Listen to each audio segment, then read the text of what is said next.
Auzi? Tu ce mașină mai ai? Dar tu ce mașină ai? Hai, mergem? Mai stăm? Unde ai fost? Ai băut? Bărbatul trebuie să aducă banul în casă.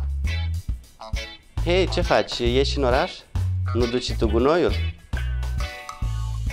Uite ce pisicuță drăguță.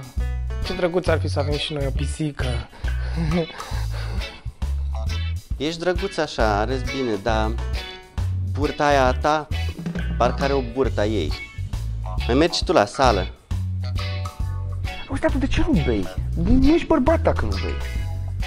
Banii mei sunt banii mei, banii lui sunt banii noștri.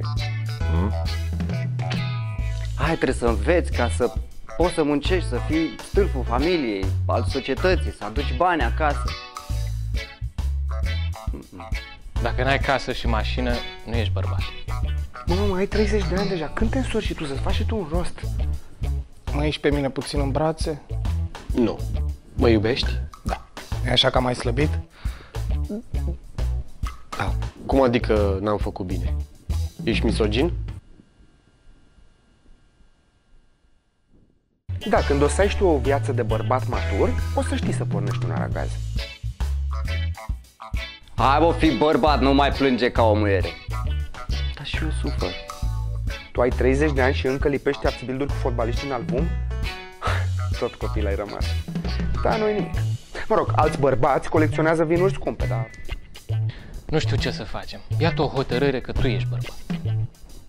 Dar toate actrițele alea cu care tot te pupi tu pe scenă sau un film, sigur, se îndrăgostesc de tine, nu toate. Dar voi când vă căsătoriți? Dar un copil când faceți? Dar al doilea copil când îl faceți? Fii bărbat. Fii bărbat.